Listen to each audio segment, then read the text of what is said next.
दोस्तों BPSC TRE 3 परीक्षा जो 15 मार्च को हुई थी वो दोनों पालियों की परीक्षा रद्द कर दी गई है।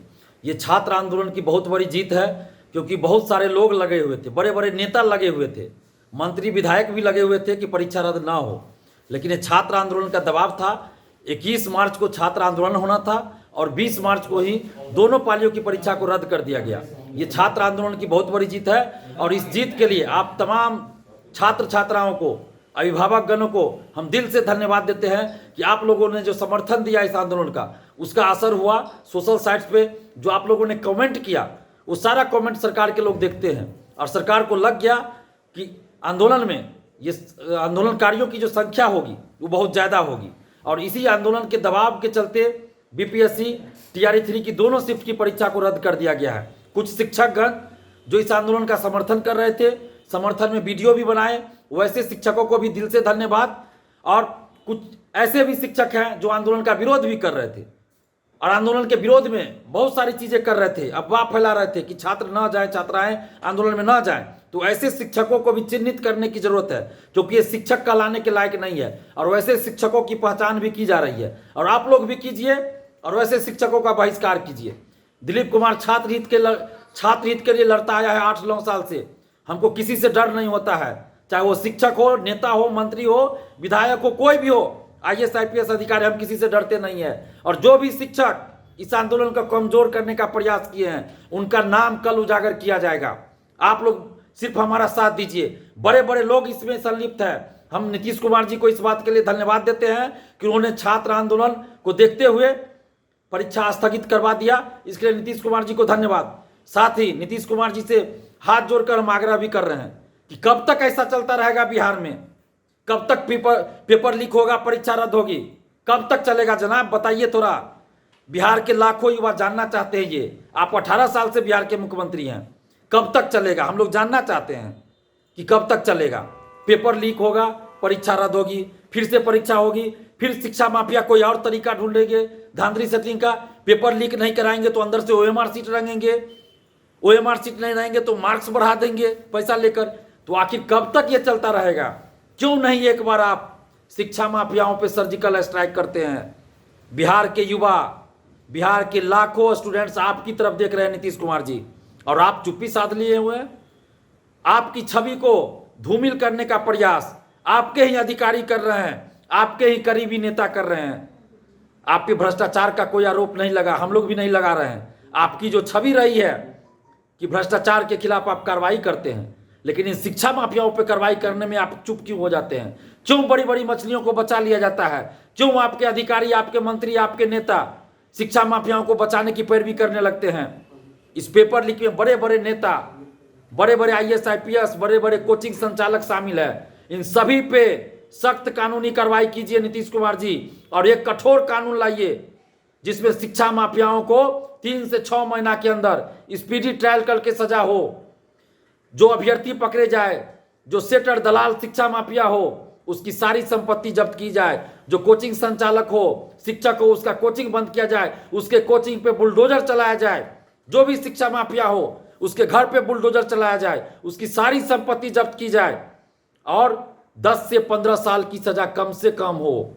कम से कम 10 से 15 साल की सजा, उससे ज्यादा जितनी हो सके।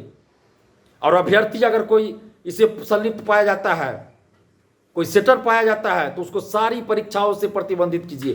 कोई भी परीक्षा नहीं दे सकता, कोई भी नौकरी नहीं कर सकता।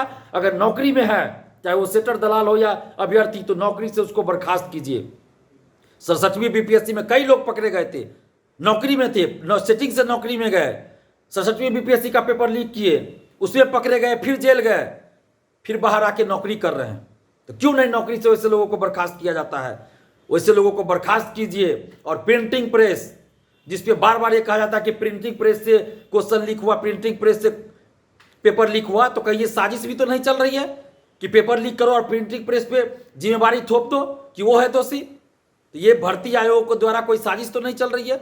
और प्रिंटिंग प्रेस को क्या होता है, कोई प्रिंटिंग प्रेस से पेपर लीक हुआ कहा जाता है, फिर अगली बार क्या होता है कि दूसरे प्रिंटिंग प्रेस को देंगे। और वो प्रिंटिंग प्रेस किसका होता है? उसी का होता है, बस नाम चेंज हो जाता है। दूसरे नाम से प्रिंटिंग प्रेस, किसी अपने रिलेटिव के नाम से प्रिंटिंग प्रेस बना लेते हैं। और ये अरबों रुपए का खेल इसमें चलता है। जो शिक्षा माफिया है, जो भर्ती आयोगों के कुछ शिक्षा माफिया हैं, वो लोग भी पैसा लेकर ये देते हैं, उसको जिम्मेवारी देते हैं क्वेश्चन छापने के लिए पैसा लेकर। तो ये अरबों रुपए का खेल चल रहा है, ये खेल बंद होना चाहिए। और सरकार अपना प्रिंटिंग प्रेस क्यों नहीं स्थापित कर सकती है?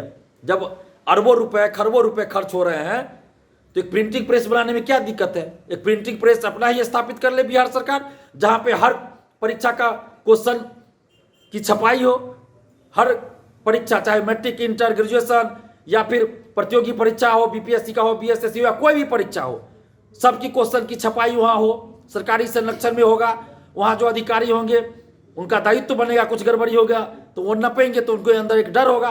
लेकिन अभी प्राइवेट एजेंसी को आप क्वेश्चन छापने की जिम्मेवारी देते हैं, उसको कोई डर नहीं होता है।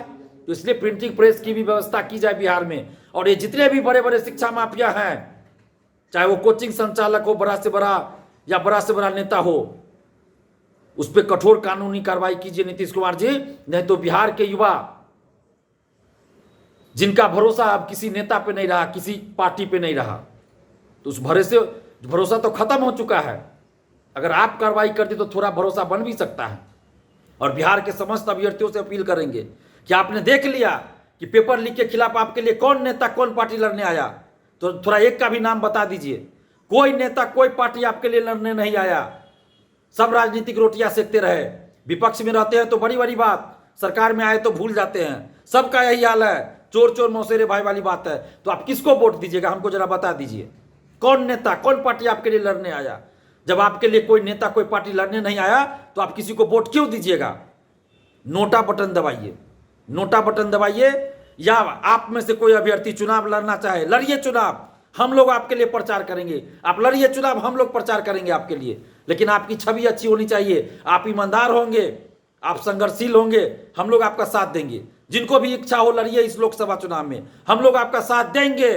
किसी नेता को, किसी पार्टी को वोट देने से अच्छा है कि किसी छात्र को, किसी छात्रा को हम वोट दें तो हमको लगेगा कि हमने किसी सही आदमी को वोट दिया। तो आप लोग को अब फैसला करना है। नोटा बटन दबाइए, नहीं तो खुद चुनाव में खड़ा हो जाए। मैं तो किसी पार्टी को, किसी नेता को वोट देने नहीं जा रहा हूं, मैं नोटा बटन दबाऊंगा। हाँ, कोई युवा अगर हमारे क्षेत्र से खड़ा हो जाए जो ईमानदार हो तो मैं उसको जरूर वोट दूंगा, लेकिन किसी पार्टी वाले को वोट नहीं दूंगा। और ये जो आज जीत मिली है, ये छात्र आंदोलन और छात्र की एकजुटता की जीत है। इसके लिए आप सभी छात्र छात्राओं को दिल से धन्यवाद। बस आगे भी इस संघर्ष को जारी रखना है। और अभी ये लड़ाई खत्म नहीं हुई है। पेपर लीक में संलिप्त सभी लोगों को जब तक पकड़ा नहीं जाएगा, ये लड़ाई खत्म नहीं होगी। क्योंकि एक परीक्षा का पेपर लीक नहीं होता है, हर परीक्षा का पेपर लीक हो रहा है। इसलिए बड़ी बड़ी मछलियों को भी पकड़वाना जरूरी है।